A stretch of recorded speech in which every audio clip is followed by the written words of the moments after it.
நண்பர்களை நீங்கள் பார்த்து கொண்டு இருப்பது உங்கள் கௌசிக் ரிவ்யூ. சரி வாங்க வீடியோக்குள்ள போய் என்ன நடக்க போகுது அப்படின்னு சொல்லிட்டு பாத்தீங்கன்னா, நம்ம ரேணுகா பண்ற ஒவ்வொரு விஷயமும் வெண்பா மனசுக்குள்ள ஆழமா ஒரு பக்கம் ரேணுகாவை வெறுக்க வைக்குதுங்க. ஒரு பக்கம் நம்ம மனோகர் அவர் வயசுல எவ்வளவு பெரியவர், வயசுல மிகப்பெரிய ஒரு ஆளு. மனோகர் அவரை பார்த்து அப்படியே சும்மா கத்தி எடுத்துன்னு ஒரு பக்கம் பாருங்க, என்கிட்ட தேவையில்லாம பேச்சு வச்சுனீங்க அவ்வளவுதான் உங்களை கொன்றுவேன் அப்படி இப்படின்னு சொல்லிட்டு மிரட்ட ஆரம்பிக்கிறா. என்னடாவே இந்த அளவுக்கு ஒரு பக்கம் ரொம்பவே கேவலமா போர்ஸா நடந்துக்கிறாங்களே, இவங்களை இதுக்கு மேல இந்த வீட்டுல வைக்க கூடாது, வெண்பா உயிருக்கடா ஆபத்தாகும், ஹாஸ்பிட்டலுக்கு ஃபர்ஸ்ட் அனுப்பிச்சு மனநிலை காப்பாத்துல கொஞ்ச நாள் வச்சு ஃபர்ஸ்ட் அவங்கள ரெடி பண்ணோம் அப்படின்னு சொல்லிட்டு நம்ம விஜய் முடிவு பண்றாரு. அது மட்டும் இல்லாம நம்ம மல்லி மறுபக்கம் விஜய் வெண்பா இவங்க இருக்கிற போட்டோவை அழகா எடுத்து பார்த்துன்னு இருக்காங்க.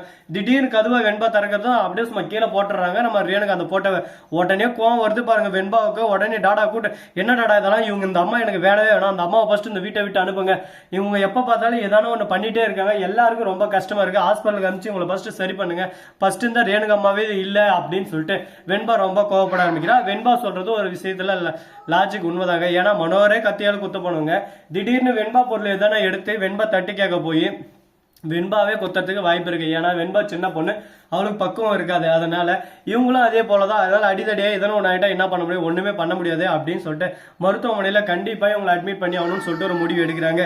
இதுக்கப்புறம் பரவாயில்ல, சந்தோஷம் சந்தோஷம் அப்படின்னு சொல்லிட்டு ஒரு பக்கம் மகிழ்ச்சியா தான் இருக்கு. சரி, இந்த மகிழ்ச்சியோட இன்னும் நிறைய இன்ட்ரெஸ்டிங்கான விஷயங்கள்லாம் அப்படியே சும்மா ஒன் பை ஒன்னா வந்துகிட்டே இருக்குங்க. அது மட்டும் இல்லாம இன்னொரு பக்கம் என்ன நடக்குதுன்னு சொல்லிட்டு பாத்தீங்கன்னா, நம்ம வெண்பா இருக்காங்கல்ல, அவங்க அவங்க தாத்தாவுக்கு ஃபோன் பண்றாங்க. தாத்தா இந்த மாதிரி ரேணுகம்மா வந்துட்டாங்க, ரேணுகம்மா இங்கதான் இருக்காங்க, ரேணுகம்மா இங்க இருக்கிறது அப்பாவுக்கு சுத்தமா பிடிக்கல, ரேணுகம்மா எப்படியாவது கூட்டின்னு போயிட்டு நீங்க பாத்துக்கோங்க, இல்லைன்னா அப்பா எதனா பண்றாரு அப்படின்னு சொல்லிட்டு சொல்றாங்க. நீ வந்துடுற தங்க, நான் வர முடியாது, எங்க அப்பா தான் எனக்கு உலகம், அதை எங்க அப்பா விட்டு நான் வர முடியாது. அது மட்டும் இல்லாம ரேணுகம்மா ஃபர்ஸ்ட் நீங்க சரி பண்ணுங்க, அதுக்கப்புறம் நான் வந்துடுறேன், அதுவரை ரேணுகம்மாவுக்கு எதிரே அவங்க என்னென்ன பண்றாங்க ஏது பண்றாங்கன்னு சொல்லிட்டு நான் பாத்துன்னு இருக்கேன் அப்படின்னு சொல்லிட்டு சொல்றாங்க. சின்ன பொண்ணா இருந்தாலும் நீ பக்குவமா இருக்க, இப்பயாவது தாத்தாவோட அருமை உனக்கு புரிஞ்சு அப்படின்னு சொல்லிட்டு ரொம்பவே சந்தோஷமா பேசினிருக்காங்க. இதை கேட்கும் போது நமக்கு ஒரு பக்கம் மகிழ்ச்சியா தான் இருக்கு. ஆனா இது எல்லாமே ஒரு பக்கம் நம்ம வெண்பாவோட சதித்திட்டங்களும் தெரியாது. எங்க மல்லியம்மா வீட்டை விட்டு வெளியே அனுப்பிச்சிடுவாங்களோன்னு சொல்லிட்டு அழகா நைஸா நம்ம ரேணுகாவை அவங்க அப்பா கூட அவங்க அப்பா வீட்டுக்கே முடிக்க விட்டுறலாம்னு சொல்லிட்டு பிளான் பண்ணிட்டாங்க. அங்க போயிட்டு அவங்க பண்ற அட்ரூலியம் அட்டகாசம் அம்மா கம கம கம கம அப்படின்ற மாதிரி வேற லெவல்ல போக போதுங்க. என்னென்ன பண்ண போறாங்க, ஏது பண்ண போறாங்க அப்படின்னு சொல்லிட்டு நிறைய விஷயங்கள் ஒரு பக்கம் போயிட்டு தாங்க இருக்கு.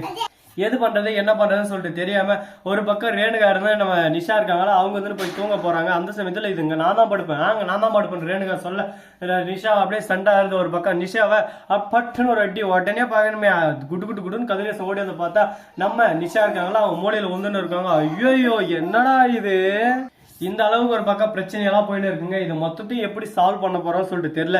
சொல்யூஷன் கண்டிப்பா இருக்கும். அந்த சொல்யூஷனை நாம எப்படி எடுத்துட்டு வரோம், எப்படி அதை கண்டுபிடிக்க போறோம், அதுதாங்க விஷயமாவே இருக்கு. எந்த ஒரு விஷயத்துக்கும் சொல்யூஷன் இல்லாம இல்ல, அதை கரெக்டான முறையில கரெக்டா நம்ம பயன்படுத்தினா கண்டிப்பா நமக்கு யூஸ் ஆகுங்க. அது போலதான் நம்ம ரேணுகாவை ஹாஸ்பிட்டலுக்கு கூட்டிட்டு போயிட்டு அட்மிஷன் போட்டு அவனை கொஞ்ச நேரம் மனநல காப்பத்துல வச்சு அவங்களுக்கு தனியா ட்ரீட்மெண்ட் பார்த்துக்கணும். காமனா விடாம தனியா வச்சு அவங்க ட்ரீட்மெண்ட் பார்த்தா கண்டிப்பா அவங்க ரெக்கவர் ஆயிடுவாங்க. அதுக்கப்புறம் அவங்களோட வாழ்க்கை ரொம்ப சந்தோஷமா இருக்கும். அவங்கள வச்சு ஒரு கேஸ போடணும் அப்படின்னு சொல்லிட்டு ஒரு முடிவுல இருக்காரு நம்ம கதிரேசன். யோ கதிரேசா, ஆனா நீ சரியான ஆளியா, எதுதானா பண்ணும், யாரும் சந்தோஷமா இருக்க கூடாது, எல்லாரும் ஒரு பக்கம் அடிச்சு ஓட விடணும், அதுதான் உன்னோட சந்தோஷம்னு சொல்லிட்டு இப்பதான் எனக்கு தெரிய வருது. இந்த மாதிரி எல்லாம் நிறைய பிரச்சனைகள் ஒரு பக்கம் ஒன் பை ஒன்னா போயிட்டு இருக்கிற நடுவில் இதுக்கப்புறம் பிரச்சனையே வராதா, என்ன நடக்க போகுதுன்னு சொல்லிட்டு தெரியல. கடவுளே நீதான்பா எதனா எங்களுக்கு அருள் புரியணும், கத்தர்றே வர்றாரு வருத்தமே தர்றாரு அப்படின்னு சொல்லிட்டு ஏதோ ஒன்று வரும், என்னன்னு சொல்லிட்டு எனக்கு மறந்து போச்சு. அதனால உங்களுக்கு அது ஞாபகம் தான், மறக்காம கமெண்ட் செக்ஷன் சொல்லிட்டு போங்க.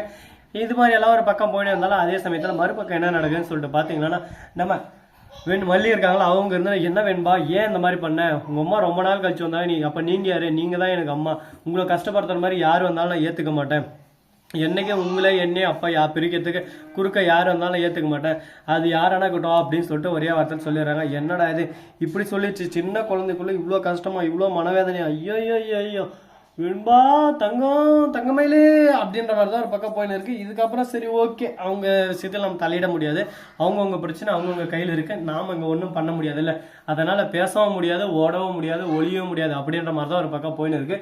இவ்வளோ பிரச்சனை ஒரு பக்கம் நடந்திருந்தாலும் இது எல்லாத்தையும் எப்படி நம்ம கடந்து வர போறோம், இது எல்லாத்தையும் நம்ம ஏற்றுக்க முடியுமா முடியாதா அப்படின்னு சொல்லிட்டு நிறைய குழப்பங்கள் நிறைய திருப்பங்கள் எல்லாம் இருக்கு. இந்த திருப்பங்கள் குழப்பங்கள் எல்லாமே ஒரு பக்கம் முடிவுக்கு வரணுமா, என்ன நடக்க போகுது, ஏது நடக்க போகுது, எப்படியெல்லாம் பிரச்சனையை கொண்டு வர போறாங்க அப்படின்ற ஒவ்வொரு விஷயத்தையும் ஒன் பை ஒன்னா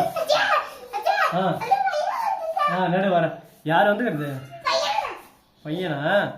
இன்ச்சு பை இன்ச்சை நான் இங்கே தெரிஞ்சுக்கணும்னு நினைக்கிறீங்களா? அதுக்கு நீங்கள் பண்ண வேண்டியது ஒரே விஷயம் தாங்க. மறக்காம நம்ம சேனலை சப்ஸ்கிரைப் பண்ண நண்பர்கள் சப்ஸ்கிரைப் பண்ணுங்க, லைக் பண்ணுங்க, ஷேர் பண்ணுங்க, டிங் டிங் பெல்லை தட்டி விட்டு போங்க. அப்போலாம் நான் போகிற அடுத்தடுத்த வீடியோ உடனுக்குடன் வரும். மிக்க நன்றி. தேங்க்ஸ் ஃபார் வாட்சிங். டாடா செய்யும். நன்றி, வணக்கம், வந்தனம், வருக, தருக. அப்படியெல்லாம் சொல்லக்கூடாது, அண்ணான்னு சொல்லணும் போ. சரி மேடம்.